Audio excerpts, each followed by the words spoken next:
ఓం శ్రీ రంగనాథాయ నమ. కూడారై ఉత్సవం గురించి వైష్ణవాలయాల్లో పూజలకు వెళ్ళే వాళ్ళందరికీ తెలుస్తూ ఉంటుందండి.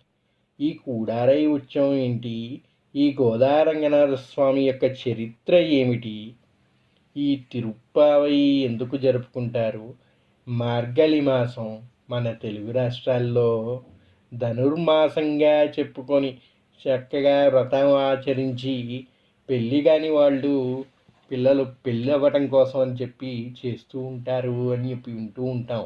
మరి ఈ వ్రతం యొక్క విశిష్టత ఏంటి, ఈ వ్రతాన్ని చేసి ఆ అండాళ్ళ అమ్మవారు శ్రీరంగనాథుడిని ఏ విధంగా భర్తగా పొందారు అనే విషయాల గురించి ఈ ప్రవచనంలో చెప్పుకునే ప్రయత్నం చేద్దాం. మనం కూడారై గురించి చెప్పుకోవాలన్నా, తిరుప్పావై గురించి చెప్పుకోవాలన్నా